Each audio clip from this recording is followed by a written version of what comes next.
it just gets to me that I can't have a normal life right now. I can't have my life. I really miss me. Hey fam, welcome back to my channel where we talk about all things embodiment, entrepreneurship, and living your best, most delicious dream life. Today is the 6-week mark of me getting the Implanon, me getting the implant, the rod that goes just in here. If I take this off, I'm gonna show you guys. That's basically it. I can feel it right now, and it's about that long. I don't really feel it unless I'm like trying to, and it's good to keep an eye on it. But anyway, I will today take you through the process of how I got it and what it's been like for the first 6 weeks. Okay, so this is different for everyone, and I did my research beforehand to kind of see the different experiences of women that have posted on the internet. I also asked a few friends. I have a few friends that have it, and they have had amazing experiences, which is why I chose to go with the rod and not with some of the other things that we can get. I have tried a couple of oral contraceptives in the past, only microgynon, but a couple of different types, couple of different strengths, I guess. I was on it when I was like 16 for maybe almost 10 years and had a great experience, but ended up getting depression, which was also due to other factors. But when I went through my huge life change, huge spiritual awakening, that kind of thing, I decided to also go off the pill and just basically reconnect with my womb, my bleed, all of that stuff. So that was huge for me. But coming back into society after COVID, it's been huge to try and deal with heavy bleeds. I've always had really heavy bleeds. I'm borderline iron deficient all of the time, no matter what I eat. Basically, my body just struggles a little bit with that.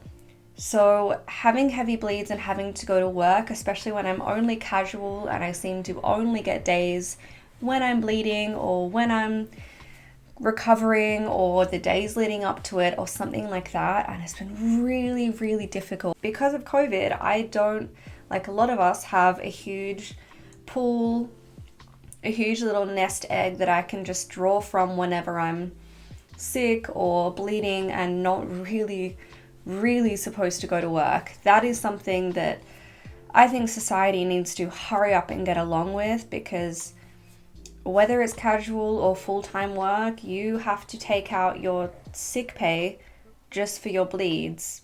So many of us have PCOS, have all these issues, have all these things going on, and we're not sick like men are, but we need to take sick days, and that comes out of our sick pay. And unfortunately, that means when we're actually sick, we still have to go to work, or we have to take the day off and not get paid for it. So society needs to get onto that. But in the meantime, I'm a casual worker because I'm building this, I'm building multiple businesses. I'm also kind of doing more of the housewife roles because my partner is working full time and kind of looking after more of the bills and things like that. But long story short, beginning of this year, I decided to go back on the pill to try and basically skip my period so that I could work more and I could focus on all these beautiful things that I'm creating. And it was not a good situation. It was not a great experience. I went on 2 different types. I went on microgynon again because that is previously what I had experienced. And skipping my periods was very, very easy on that. You just start the next lot of pills, and it was very simple. With this one, the first one, I was bleeding non-stop, so it gave me my period constantly for weeks on end. And then I tried to up the dosage, and it literally gave me depression within 24 hours. So it was not good. So I obviously decided to get off that and try and research some of these other things that are available to us. And I came across the implant. So as I said, a couple of friends had recommended it to me. They've had great experiences.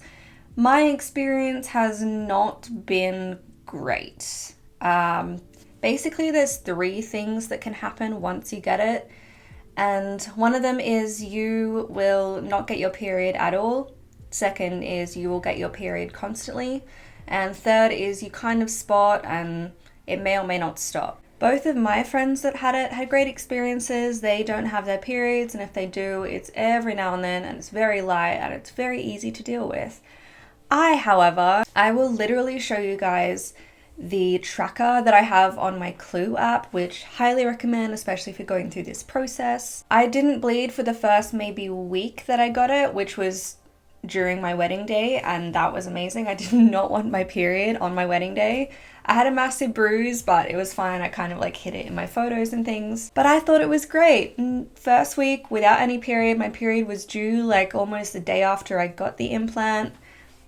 It was great. Just had this bruise, but no period. So yay, I thought I was done, thought I was sweet and set.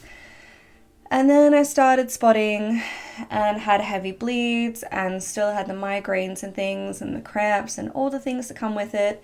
Had to take a sick day from work, which I don't get paid for as a casual. So already I was a little bit like, good and bad experiences mix. Let's just see how this goes.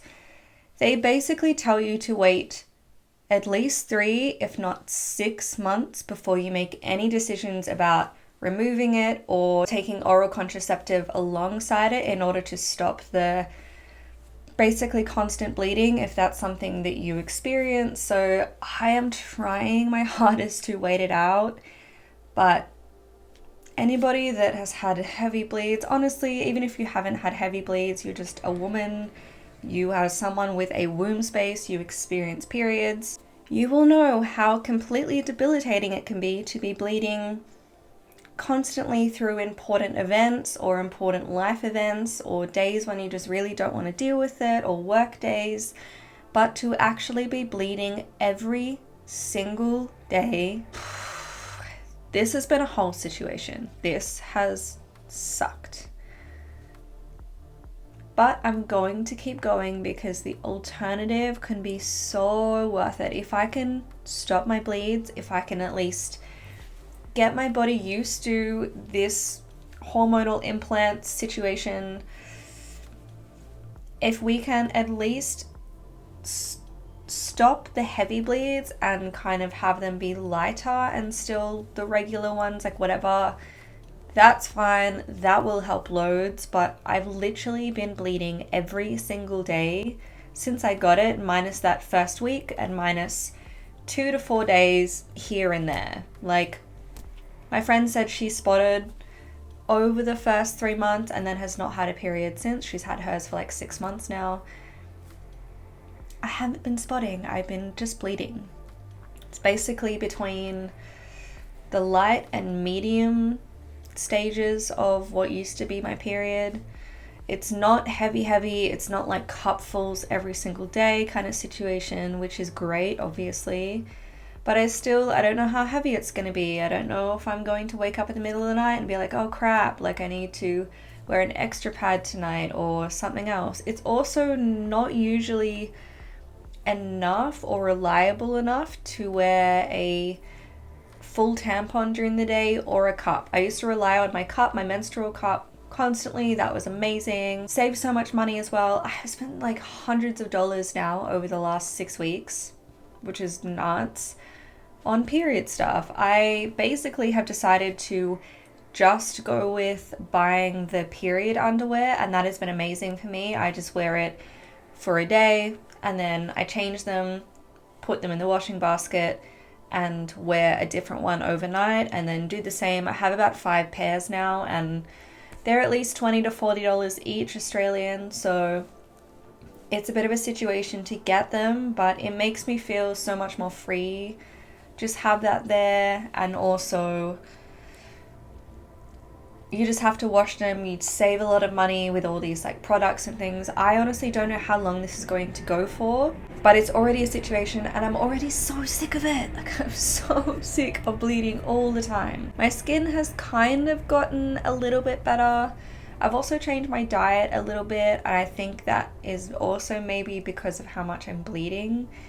Because when I have heavy bleeds, I crave like meat and things like that. Being vegan for 7 years, that's always been an issue. But I started eating meat again, maybe because of this process. I'm honestly not sure, but I'm pretty sure it started around the same time. But honestly, it's just such a situation, and I really don't know how I feel about it right now. I don't know if I'm going to continue with this, but it was between $50 and $100 plus like the couple hours of the doctors and stuff like that to get the implant. Bruising, I had it for 3 weeks or so. I bruise really easily, but also it just stayed forever. I was really self-conscious about that, especially because I got married like 2 days afterwards, but I got the appointment whenever I got it, and I just wanted to start the process. Yeah, I really don't know. There's no way of really knowing if this is going to work for me or not. I just have to wait it out. Thankfully, I have a partner, I have a husband who is very, very supportive, and in terms of our sex life and things like that, it's been very difficult. I never feel like having sex when I'm on my period, and I'm on my period constantly, but I really miss connecting with him in that way. We are newlyweds. We have only been together for a year and a half. Like, that's how long we've known each other. We got engaged very quickly and married within like a year and a half after that. So we are still very much like freshly in love, and we want to connect with each other physically a lot. And although like there are so many other things that we can do in terms of just like cuddling and kissing and things like that, I miss all of the things that we used to do, and it really upsets me. It just gets to me that I can't have a normal life right now. I can't have my life. I really miss me. I miss my normal body. But also, like, I'm aware that this is something that I needed to try. I've tried other things, they didn't work. This is basically for me the last straw. But honestly, like, right now it really sucks. Everything is affected. My work day is affected. I feel weird working out. I have to wear black constantly. I can't enjoy wearing even jeans because I don't know how heavy I'm going to bleed. I'm literally bleeding constantly, so it's not like I can wear black for 3 to 5 days and then be like, oh cool, we're in our jeans again. I'm not bloated, which is very interesting because I am bleeding constantly. And when I used to be on my normal period, I would bloat so much, like so much. I would feel so uncomfortable. I would hate eating, going to work, doing anything. I just wanted to have really like loose pants on and just sit there and do absolutely nothing. I am going to work. I'm working probably more now than I used to, and I'm starting to work out again. So it is lifestyle wise okay. I'm able to deal with things more, but in terms of feeling like clean, I don't like it. And in terms of energy levels, I'm probably low on energy. I just got my iron test, so I'm waiting for them to come back, but I have a feeling I'm probably iron deficient because I'm pretty dizzy. But I'm not bloated. I feel pretty good in my body otherwise. I feel like I've lost a lot of my like bloated weight, which is interesting. That could also be a side effect of eating meat again. Really not sure. I probably didn't do enough research beforehand, but then again, everybody is different and you really don't know how your body is going to be affected. So this is why I wanted to come on here and just speak of my experience. It's been 6 weeks now. I still have to wait at least another month before I maybe call into my doctor and check in with him, and then he will probably just tell me to wait another 3 months and then potentially take an oral contraceptive. If that doesn't work, then take it out. Right now, it sucks, and I get pretty upset about it almost on a daily basis, to be honest, but my partner just keeps reminding me, they told you to wait 3 to 6 months. That's all we can really do right now. Of course, I can choose to get it out, but I feel like that will be a total waste of this whole experience, and I'll be back to square one. If I do decide to go back to square one, then I will just put aside more money and not be so ashamed about taking sick days when I'm on my bleed. They're just gonna have to deal with it. That's just the way it is. So yeah, that's where I'm at right now. I will keep you guys posted. I'm going to do a update at the 3 month mark and also at the 6 month mark. just let you guys know how it's all going, because I know this is really important, especially as technology is changing, everything's changing contraception wise and just all of this stuff. So that is my current experience. If you have any questions or any comments, anything you want to share, feel free to leave them below for the community. Otherwise, feel free to message me on Instagram and we're gonna have a little chat. Yeah, till next time. Bye fam.